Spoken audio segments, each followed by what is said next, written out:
Assalamualaikum warahmatullahi wabarakatuh.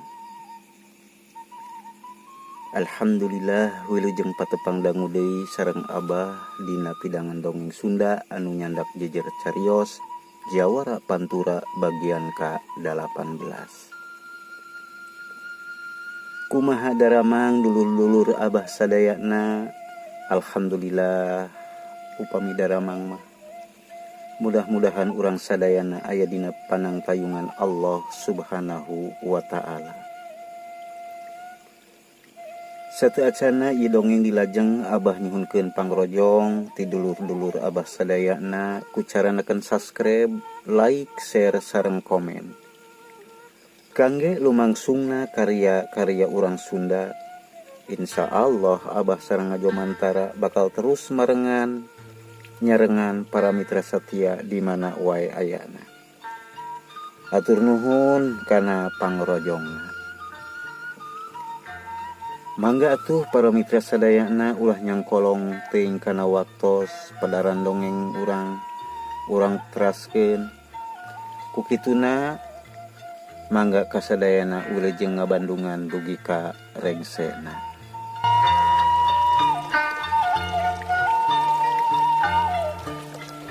Para mitra sadayana, wanci geus ngagayuh ka subuh. Sanggeus ngalaksanakeun salat subuh, Abah, Ambu jeung si Odoy caralik di tengah imah. Ari rosmala sok sanajan tos ngalahirkeun anehna teu aya kokotor anu kaluar. Semala sumegruk ngadu ka Yang Agung. Ari di patangahan imah kadenge Abah Kusman cumarita. Pokna Ambu, tugas Ambu ayeuna nyaeta ulah ngajauhan rosmala. Keun Abah anu bakal nganasehatan Sobali mun geus datang teh mah. Sabab Abah ngarasakeun rakacakna hate barudak urang teh. Ku ayeuna anak urang ngalahirkeun anak teh lain bentuk jalma, jadi bentuk monyet. Kitu Abah Kusman cumaritana. Ari Ambu ela ngajawab kana panitah Abah Kusman. Ambu oge surti Abah kana hate anak urang. Ngan Ambu ngarasa risi jeung rempan jang Sobali teh bisa kitunya narima atawa moal kana kanyataan ieu. Kitu tabah saur Ambu ela. Ari si Odoy anu tita tadi diuk cameot weh di juru ngilu mainha nimbrung kana gundeman Abah sareng Ambu. Ari cek kuring mah kieu Kang age cek piceun weh anak monyet teh kaleuweung engke mun jang Sobali nanyakeun anakna bejakeun maot kitu. Ke kuring rek nyen kukuburanana kumaha mun kitu Kang?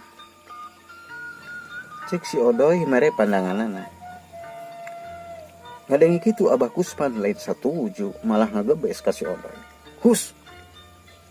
Ari nyaneh ngomong teh ka mana karep Doy? Teu satuju atuh aing ngomong kitu mah. Ingat ku sia Doy. Hiji perkara mun geus dimimitian ku bohong, maka eta perkara bakal malines ka dirina. Tapi sabalikna Doy, sapait-paitna perkara maka tembrakeun kapahitanana, maka pait eta bakal jadi amis. Intina perkara anu ku urang disanghareupan tembrakeun sakabehna, maka naon wae hasilna urang tarima tur urang balikeun deui kanu ngusik malikeun perkara eta. Nu jelas siapkeun diri urang keur narima kapahitan ieu ku ikhlas jeung sabar. Kitu tah Doy. Kitu Abah Kusman cumaritana panjang kalawan lebar. Nembongkeun ka teu panujuanana usul si Odoy. Bari ditungtungan ku pepeling diri sangkan ragrag kana katakwaan. Ari si Odoy teu ngomong deui. Ari ambu ela nguniang hudang bari pok cumarita. Abah, ambu marek ka dapur heula sakalian bade ningali si Neng bisi can sarapan. Cek ambu ela bari teu nunggu jawaban ti Abah Kusman. Leos ambu ela teh indi. Ari Abah jeung si Odoy teu aya anu ngaromong deui. Sameme ka dapur ambu lebet heula ka kamar Rosmala, kasampak Rosmala nuju nyuuh dina sajadah. Ari anak monyet aya dina samak gigireun Rosmala, ngandung harti eta anak monyet teh dipindahkeun ku Rosmala. Dibawa diajak salat subuh. Eta anak monyet dikadengkeun, dibedong, ngan katingali we ku ambu ela teh mata eta anak monyet teh neuteub seukeut ka Rosmala nu keur nyuuh dina sajadah. Katingali mata anak monyet eta jiga nu keur ceuri nyurucud cimata. Atuh ningali kitu hate ambu ela asa disebitan. Teu kuat kana naon nu keur disaksikeun. Akhirna ambu ela teu wani ngaganggu, tuluy ambu ela ka dapur nyiapkeun sarapan kangge kulawarga. Jeung nyeduh susu kaleng keur anak monyet teh.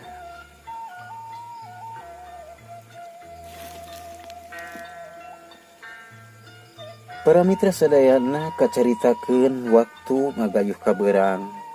Harita kira-kira jam 8 isuk sakumaha biasa. Abah Kusman mah bari jeung hatena teu puguh oge, tetep we manehna mah migawe kana aktivitasna. Ari si Odoy keur maraban lauk di empang. Ambu ela sibuk moe-moekeun pakean urut peuting lahiran. Ari Rosmala nuju nyanda bari nempokeun anakna jeung teu eureun-eureun juuh ku cimata. Rosmala ngomong ka anakna, "Utun, naha bener maneh teh anak aing? Naha dosa naon atuh aing teh? Tapi sok sanajan ieu hate teu narima kana kenyataan ieu, tetep we maneh teh rek diaku anak ku aing." Cek Rosmala bari ngelus-ngelus hulu monyet ku curugna.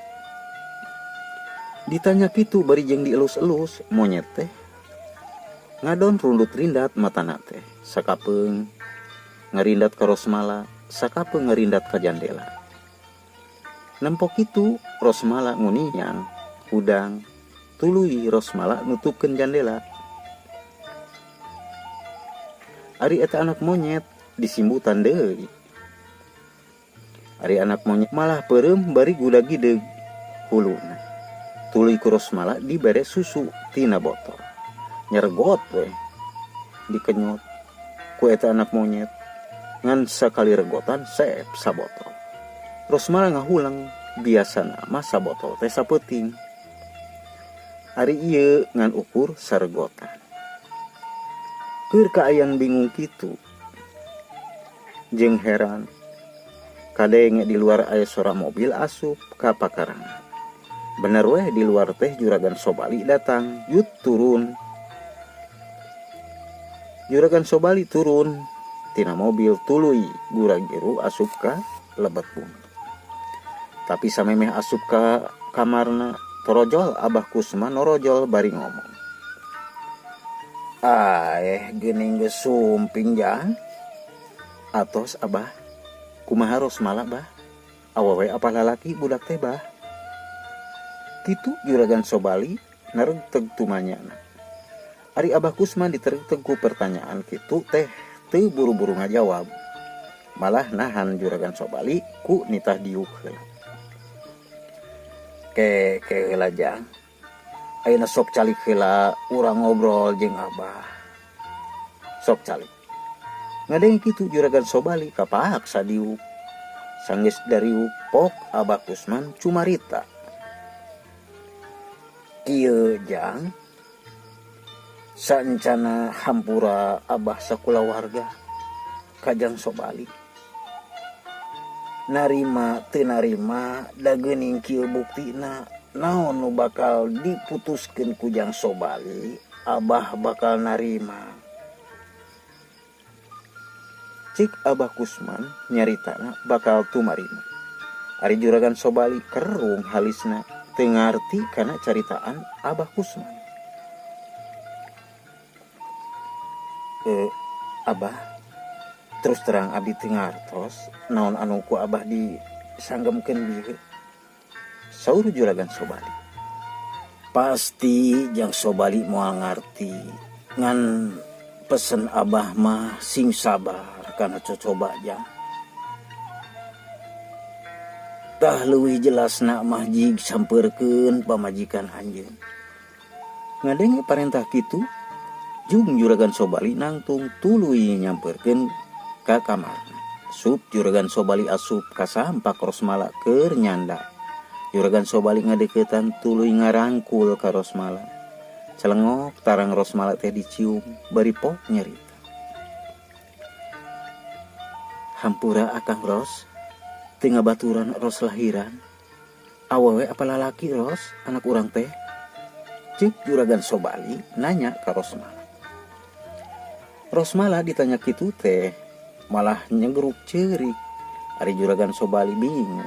Tuluy Juragan Sobali ngareret kasagigireun Rosmala. Maksudna ningali orokna da katutupan ku samping. Tuluy eta samping teh disingkapkeun barang breh. Juragan Sobali ngaranjung bari mundur. Matana molotot, kadua leungeunna nutupan biwir. Ngajengjen salila-lila. Ari Rosmala biki bedas cerikna. Sanggeus sadar Juragan Sobali balik deui ka patengahan. Gek diuk hareupeun Abah Kusman. Ari ambu ela ngadenge Rosmala cerik gancang asup ka kamar Rosmala. Sajongjongan teu aya anu cumarita. Sanggeus Rosmala cerikna teu kadenge pok Abah Kusman cumarita. Tah kitu kanyataanana Jang. Eta mah narima jeung teu narima tinggal tergantung Jang Sobali. Ari keur abah mah sakulawarga rek dipaksakeun narimana. Pek ayeuna mah terserah kaputusan Jang Sobali. Cik Abah Kusman tegas. Ari Juragan Sobali ngakuulang ngajiwa meneng lir patung tina batu. Teu lila jung Juragan Sobali teh nangtung leos kaluar. Di luar ukur ngajanteng deui hampir aya kana setengah jamna. Juragan Sobali hulang-hulang teh. Juragan Sobali hulang jentulna teh. Sakapeung tungkul, dongko, kadang-kadang cingogo. Akhirna Juragan Sobali ngusap beungeut bari gagancangan asup ka imah. Asup ka imah tuluy nyampeurkeun Rosmala. Kasampak Rosmala keur nyuuh dina lahunan ambuna. Pok Juragan Sobali nyarita anu ditujukeun ka ambu ela. Ambu, punten. Abdi bade nyarios opat mata sareng Rosmala. Ambu ela teu ngajawab, jung nangtung leos kaluar kamar. Ari Rosmala diuk dina ranjangna, ari sukuna dirumbaikeun ka handap. Matana carindul, buuk acak-acakan, sirahna tungkul teu wani neuteub ka salakina. Ari Juragan Sobali tetep nangtung hareupeun Rosmala. Pok Juragan Sobali nyarita ngedalkeun kaputusan hatena.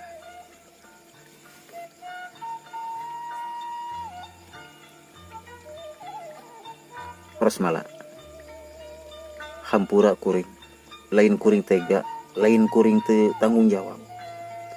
Kuring moal kuat mawana, kuring teh jalma terpandang, kuring teh pamimpin perusahaan. Hiji-hijina jalma di sawajajar anu dipihormat teh, dipikaserab ku sasama nya kuring pisan. Kari-kari ayeuna ngebogaan anak bentuk monyet, ieu bakal nimbulkeun fitnah ka kuring. Bisa-bisa curiga batur ieu. beungharna kuring teh kusabab muja monyet. Tak kuring ngajaga fitnah eta. Teu sudi kuring mun kudu ngaku ka eta anak monyet. Teu disangka maneh teu disangka tur teu dinyana nepikeun ka kieu nasib aing. Nu mantak menit ieu detik ieu kuring lain salaki anjeun. Jeung anjeun lain pamajikan kuring. Cik juragan Sobali nyaritana kacida garihalna. Mun ditempo tina ucapan bahasana lir jalma nu teu sakola. Rosmala ngadenge ucapan salakina kitu pok nyarita bari sumangkeru. Kang Sobali nah bet nyarios kitu. Istighfar kan, istighfar. Urang keur dicoba. Urang keur diuji. Kudu Maha Kawasa, sadar kan, sadar. Sadar. Justru aing sadar ya. Aing embung boga anak monyet. Ampun Kang.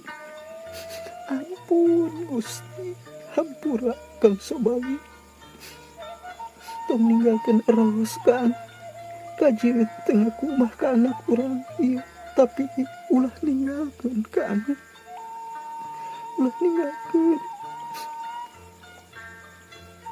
Yang saha eros kudu hirup atuh Kang. Lain aing tega ngan demi ngaran Sobali aing kudu mutuskeun maneh. Leuwih hade aing ninggalkeun maneh daripada ditinggalku harga diri. Kieu emangna oge risikona kawin ka urang gunung teh pastina aing ukur ngawin pasesaan monyet. Ngawin pasesaan monyet gunung. Nyahirna kos kieu nu matak teu sudi aing. Cik juragan Sobali nyaritana teu kontrol. Ngadenge caritaan juragan Sobali kitu, Rosmala cengkat tina tungkulna, matana beureum, molotot, leungeunna ngarames sepre, awakna ngegeter.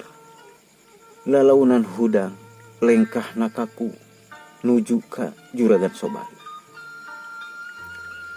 Ari juragan Sobali nempok itu undur-unduran. Tapi ku Rosmala tetep disedekeun ka tembok. Jeung sakilat leungeun Rosmala geus ngarames kerah bajuna juragan Sobali. Tuluy Rosmala beungeutna maju ka beungeut juragan Sobali, ampir irung Rosmala antal ka irung juragan Sobali. Pok Rosmala nyarita bari sorana teu jiga sasarena.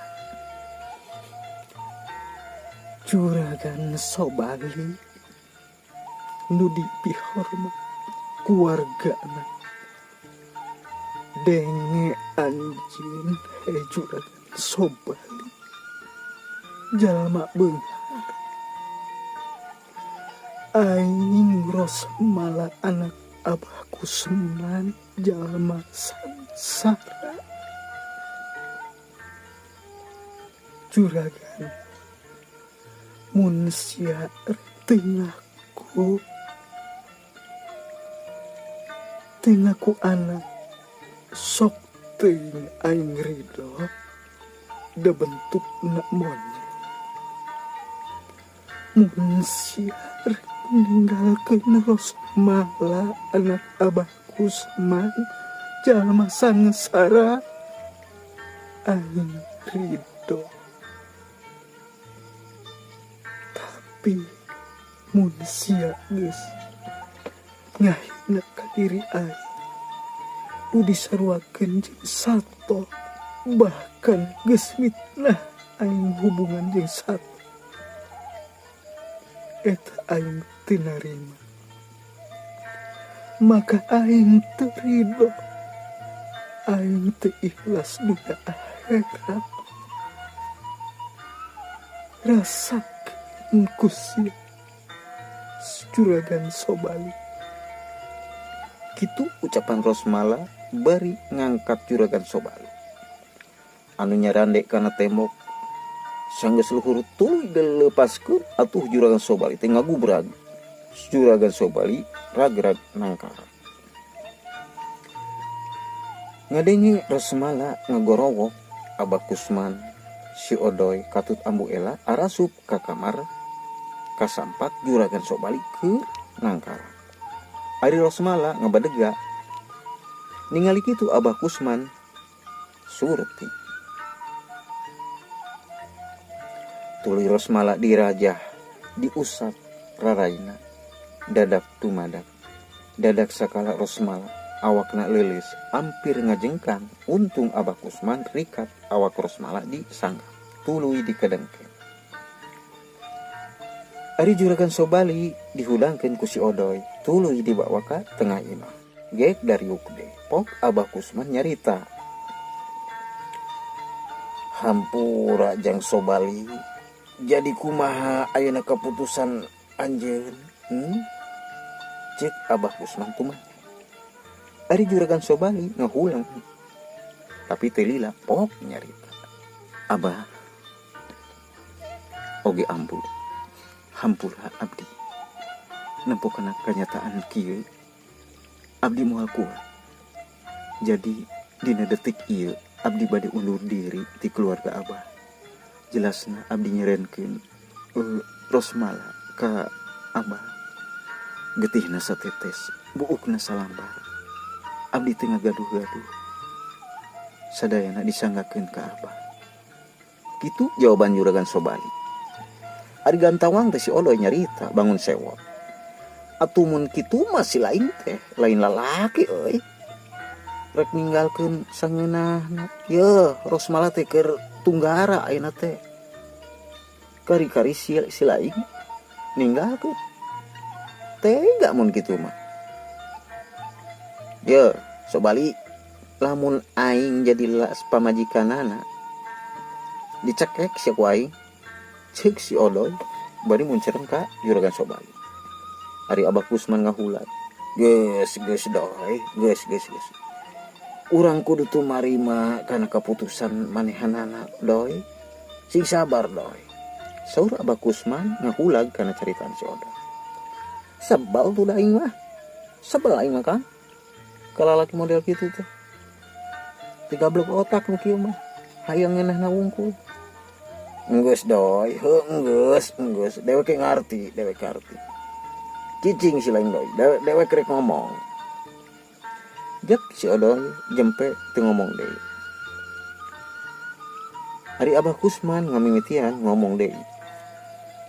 Nya ari karep Jang Sobali kitu mah mangga Abah mah narima. Narima Rosmala ti anjeun, da puguh emang anak Abah eta teh. Sanes kitu ambu. Cik Abah Kusman bari ngareret ka ambu. Ari ambu ngajawab. Nya ambu oge narima bari jeung pait-pait oge. Mungkin geus jangan Rosmala kitu. Geus ambu tong ceri. Sing sabar cek Abah. Sing sabar. Abah Kusman mepende ka ambu. Mun kitu mah abdi pamit ka Abah oge ambu, oge ka Kang Odoy. Cik Juragan Sobali bari nangtung tuluy sasalaman. Ka Abah ditarima, ka ambu oge ditarima. Ngan ka si Odoy anu teu ditarima, ukur dikepeskeun. Montong sasalaman jeung aing aing teresep ka sia ayeuna. Lalaki anu tega sia mah. Kudu kieu sia mah. Doy, ulah doy. Sing sabar atuh sia teh. Sing sabar atuh sia teh doy. Sing eling. Diuk sia. Cek Abah Kusman ngahula ka si Odoy anu rek nyuruntul rek mahala Juragan Sobali. Nempo Abah Kusman molotot ka si Odoy sieuneun ge di maena ge diuk. Sabal tuh da aing mah. Lalaki macam kitu. Najis ku aing. Amplop menitagor waing sia lah. Manggeus doy. Manggeus. Cik Abah Kusman. Ari geus kitu mah leos Juragan Sobali ngaleos kaluar. Sup kana mobil piur sedan hideng teh ninggalkeun bumina Abah Kusman. Geus kitu mah sarerea taya anu ngaromong bangun lungsek. Ari Rosmala sanggeus sadar tina amarahna, awakna asa lungsek. Taya daya, pikiran kusut, hate ancur, kabagjaan sirna. Nu tinggal ukur kasedih diri, kalara awak, tunggara nyamanna. Diri taya harti, raga taya guna, pikir geus ti surti, akal geus ti narima. Akhirna lat poho katemah wadi. Nu aya jalan palastra. Koreja terus malah hudang tuluy luak liuk, kaparengan di kamar teh aya sasaha, ukur dirina. Breh Rosmala ningali gunting, teu talangke ceg eta gunting teh dicokot tuluy diacungkeun. Bari pok nyarita. Pileleyan ambu, pileleyan abah, hampura Rosmala abah ngan ukur bisa nyusahkeun. Cik Rosmala bari ngacungkeun gunting di luhureun dadana. Barang eta gunting rek ditarik, Rosmala inget ka anakna, pok nyarita jiga ka jalma. Utun anak ibu, hampura ibu, pileleyan utun. Cik Rosmala bari narik gunting satarikna, lempeng kana dadana. Tapi teu disangka barang Rosmala nyebut ibu ngaku ka eta anak monyet. Teu disangka eta anak monyet teh sakilat luncat nyambar gunting. Anu nyuruh kana dada Rosmala. Siu kep. Gunting teh ditewak ku leungeun eta anak monyet. Ari sukuna nahan kana dada Rosmala. Anehna eta anak monyet teh gede tanagana. Nahan bari jeung teu eureun-eureun jejerita. Atuh anu aya di luar, abah ambu jeung si Odoy ting terojol. Ngarasa reuwas ku suara anak monyet anu jejerita.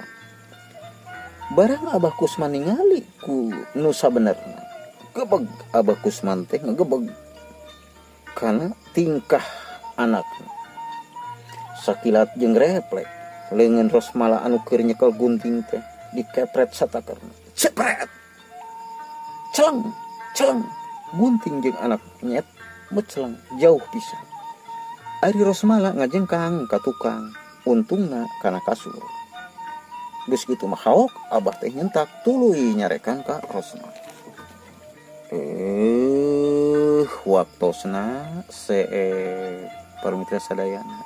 Cag urang tunda heula atuh pedaran dongeng urang ieu. Insyaallah urang patepang dangu deui dina galura sareng waktos anu sami. Ku kituna abah nyuhun geuning hapunten kana kekurangan sareng kalapatan abah. Mangga atuh kasadayana uli jeung kantun permios.